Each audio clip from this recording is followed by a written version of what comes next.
Good afternoon. This is Geek Gab on the books. I'm Brian Niemeier, brianniemeier.com.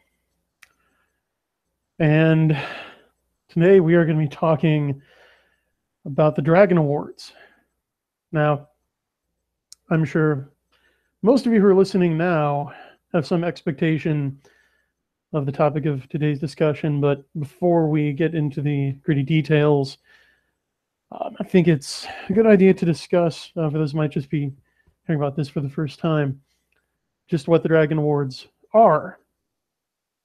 And to understand that, it helps to understand what DragonCon is. DragonCon is the convention that hosts the Dragon Awards. Now, DragonCon is a massive convention bringing together fandoms from science fiction, film, television, anime, comics, gaming, pretty much any hobby that you can think of and that has even niche popularity these days, with attendance estimated somewhere to be around officially 60,000.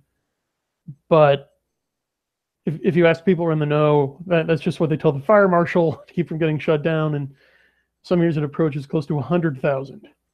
So vastly huge convention. And the administrators of DragonCon thought, why don't we open up this vast, untapped, massive fandom and create an award for them to vote on? Because prior to this point, the most prestigious science fiction and fantasy fandom awards were the Hugo Awards, arguably. And the subsequent destruction and burning down of the Hugos by the insular clique that controlled them played a large part, I think, in the rise of the Dragon Awards. The dragons are seen by many who have been banished from respectable science fiction fandom, aka the great general unwashed mass of science fiction and fantasy fans, folks who like Halo and Star Wars. Okay, those are not the people that Worldcon, that runs the Hugos, generally welcome. So the dragons are taking up the banner as, or is supposed to have been adopted as a new home for the far larger number of dispossessed who aren't welcome at the Hugos anymore. And I should know, I was nominated for the John W. Campbell Award for Best New Writer at the Hugos last year and was voted in 6th place by the Hugo clique, below no award, although I'm in good company because they did the same thing to sci-fi legend Dr. Jerry Purnell. Now, there are structural differences between the Hugos and the Dragon Awards that are very pertinent to the current discussion. One is, for the Hugos, voting rights are only open to Worldcon members. So you have to pay for either an attending or supporting membership. With supporting membership, you're not going to the con. You don't get a pass to attend, but you get voting rights for the Hugos. And I believe that currently runs $40, $50 for supporting membership, and a few times more than that for attending. So there's a barrier to entry. The Dragons are the exact reverse. They are a People's Choice Award. So even though they're hosted by and run by DragonCon, anyone can vote. You can vote. In fact, there's a link to register for a free ballot in the show notes below. And I'd highly encourage you to do that, because the Dragon Awards want to open it up to the most participation possible. Right? You may have heard of the Sad Puppies, Rabid Puppies campaigns and the playfully called Chorfs, the science fiction SJWs, who have a lock on the Hugo Awards, attempting to ostracize them to the land of wind and ghosts. The Dragon administrators want to make such slates, such voting blocks, obsolete by just opening up to the widest possible audience and voter base. And that is honestly what I'd love to see. I want to see awards go to works that are honestly the most beloved by fandom as a whole. Not just capital F, true fandom based out of New York and out of the coast, out of Worldcon, but nationwide and even worldwide. Everyone who plays D&D, everyone who watches Star Trek, everyone who likes Guardians of the Galaxy, everyone. Now, there is a wrinkle in this new utopia that the Dragon Awards hope to represent, which is that the Chorfs messed up. And for those who don't understand what the word Chorf means, it was a term coined by Side Puppy's 4-leader Brad Torgerson, which stands for cliquish, holier than thou, obnoxious, reactionary fans. Those would be the SF SJWs who voted Jerry Purnell below no award and have awarded John Scalzi as many Hugos in his 12-year career as Robert Heinlein, the Dean of Science Fiction, won in 5 decades. That would be 4 if you're keeping track. Now, the problem is that because of hijinks like that, the Worldcon clique, led by Tor Books, have burned down their own award. The Hugos no longer have one scintilla of integrity or respectability. Their credibility is completely gone. So, like rats fleeing a sinking ship, they're looking to jump to somewhere safe, somewhere new where they can nest. And ever since the first Dragon Awards last year, I have had SFSJWs telling me that we are going to come in force next year, that being this year, 2017, and we are going to overrun the Dragon Awards. And they have a point because it's open to anyone. It's free. Anyone can request a ballot and vote in the Dragons. And that means that whoever shows up in the greatest numbers wins the day. Now, I don't want to change any rules like the Chorfs did with E Pluribus Hugo. I don't want to apply external pressure or change the structure of the proceedings to exclude anyone. I don't want to kick anyone out. That's why, as soon as I found out who was nominated, which, yes, does include me, my book, The Secret Kings, is nominated for Best Science Fiction Novel, but it's not about winning awards for me. I know everybody says this, but I already have one for last year for Soul Dancer. And I've publicly said that if Secret Kings wins this year, the award won't go to me. It's going to go to my lovely and talented editor, El Jaji Lamplighter Wright, who makes my books as good as they are. She's also nominated with her husband, John C. Wright, in the same category in YA this year. So I'm also trying to help stave off a dilemma for people who are torn between voting for the two of them. If you vote for Secret Kings, it's a vote for Jaji. Again, she will be accepting and taking home the award. So no matter what happens, there is no Dragon Award in this for me this year. That's not my intent. But the list of finalists, unlike last year, show that there is an SJW attempt to infiltrate the Dragon Awards. There's an attempt at entryism. Because, for example, we have John Scalzi and N.K. Jemisin and Mass Effect Andromeda nominated in various categories. Those are clear SFSJW picks. There is no reason for Mass Effect Andromeda, again, that resulted in the shuttering of its studio, okay, to honestly be on this ballot. Like that, it's clearly a crass political statement. Similarly, I would argue that Scalzi's Collapsing Empire, far from his best book. I mean, I read Old Man Zor, his first. It was pretty good. And I thought, I could see the rationale for making it a Hugo nominee. But again, Collapsing Empire, it failed to meet the critical and financial commercial goals that Tor had set for it. And keep in mind, Tor has a history of this kind of entryism. So over the last 30 years, okay, according to a Breitbart article,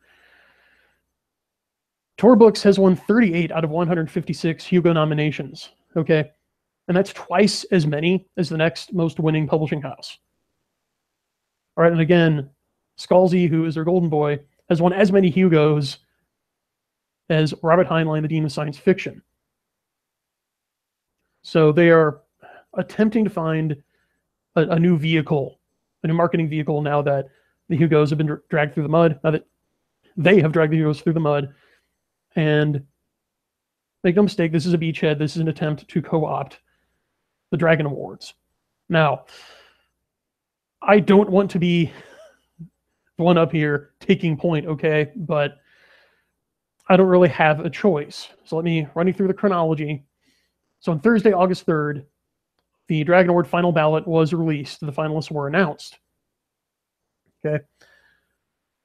On Friday, on August 4th, I published a post on my blog, Kairos, which congratulated all the nominees, but also made a similar call to action to rally the troops and stave off a Chorf infestation of the Dragon Awards. And I mentioned John Scalzi by name. The same day, Mike Lyer, the most nominated best fan writer in Hugo history, I believe he has 50 nominations, wrote a post attacking me for rallying my readers against Scalzi. And the same day, an article in The Verge appeared, all right, which cited File 770's recycling of an old narrative from last year. Now, talk you through that. Last year, my book Soul Dancer won the Best Horror Novel Award. Some Chorfs got together and tried to spin a narrative saying that my one was invalid, it was disqualified, based on the arbitrary metric of only having 8 Amazon reviews, and that wasn't enough for them. Well, we easily laughed that off because I'd won. It's ridiculous to say that the book that wins a populist award is unpopular. Now this year, the Chorfs changed up their game a bit because they realized they couldn't use Amazon reviews because Secret Kings has more than twice as many reviews as Soul Dancer did last year. So they settled upon the new metric of Goodreads rankings. Now, I don't use Goodreads. I haven't used them ever since they started kicking people out for having different opinions. So I don't actively market or campaign there anymore. Only this time, File 770 got out in front of it. They launched their narrative before the awards, and The Verge just quoted them whole cloth. So we have a narrative forming that Secret Kings is, it's not a real candidate. It's not worth consideration because it only has 11 Goodreads ratings. And similarly, they did that to other indie and former Sad Puppies and Rabid Puppies authors and Superversive and Pulp Rev authors who had made finals. Guys like John Delarose and Richard Fox and Richard Palinelli. So I got out in front of that and just pressed the attack. And as a result, on Monday, on August 7th, John Scalzi dropped out of the Dragon Race amid a massive tweet storm in which he chided me without naming me for being an asshole and for trying to drum up support for my works by tearing him down. And he warned me that that could have lasting repercussions from our career. Just an aside, he warned Larry Correa of the same thing over Sad Puppies. And if that's the kind of career damage that Scalzi means, I welcome it. I would love to be able to buy my own mountain, thank you. Now keep in mind, Mr. Scalzi, who criticizes me for actively campaigning against him and calling out other authors, habitually calls other authors assholes for disagreeing with him, accused Larry Correa of being a rape apologist, and wrote a straw man article trying to marginalize legendary Bane editor Tony Weisskopf, who I might add has also been no awarded at the Hugos. So again, glass houses, throwing stones, you get the picture. So you might think, okay, well, it's all settled. You know, I took the field, Scalzi abandoned it in fear because he was in a no-win situation. If he responded and campaigned directly against me and won, the Streisand effect kicks in for a big name author taking on the little guy. If he takes me on and I win, it's a crushing blow to his ego and to the Chorfs as a whole. It's a David versus Goliath moment. It's a powerful narrative. So you might think, okay, by running away, he's trying to cut his losses, he's trying to do brand management. Well, that's just fine with me. That was really all I wanted. So I consider the matter done. But now there's a wrinkle. So we've been informed today that DragonCon is denying authors' request to withdraw from the running in the Series Dragon Awards. So now Scalzi and a couple of other authors who tried to announce their nominations, they can't. They're all locked in here with us. So I'm going to remind you, it is more important than ever to register at the link below to vote in the Dragon Awards. Vote your conscience. I do suggest The Secret Kings. It's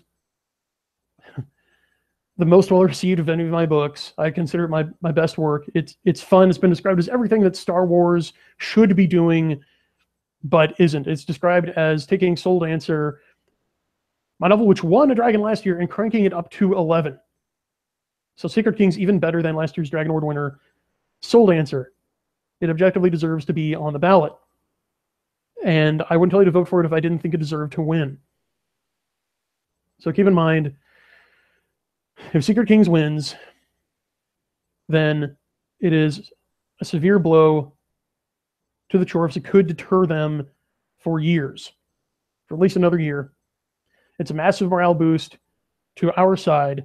It clears the way for DragonCon to build up enough of a voter base so that no groups or slates can dominate the awards in the future, right? It buys us time.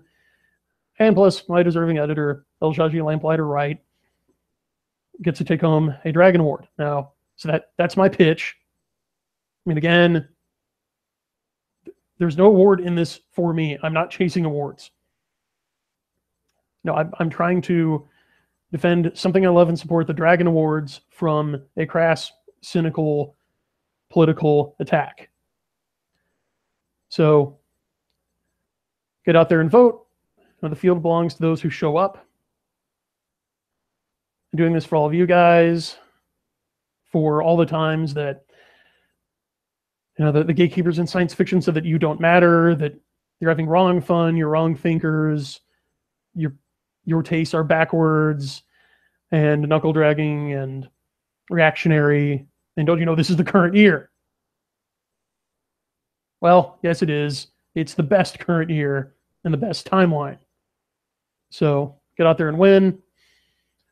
By the way, the whole Soul Cycle is currently on sale for less than $9, which is considerably less than Scalzi's nominated Collapsing Empire, which is over $12, I believe, in ebook. So you have another advantage of indies, flexibility with pricing and marketing. That's basically how I won last year. So anyway, thanks for listening. Thanks for showing up. Thanks for reading and for voting. I was really excited to see the Dark Souls board game make the ballot this year. I really dug that. Anyway, until next time, this is Brian Niemeier, 2017 Dragon Award nominee. So remember to vote. And as always, keep reading.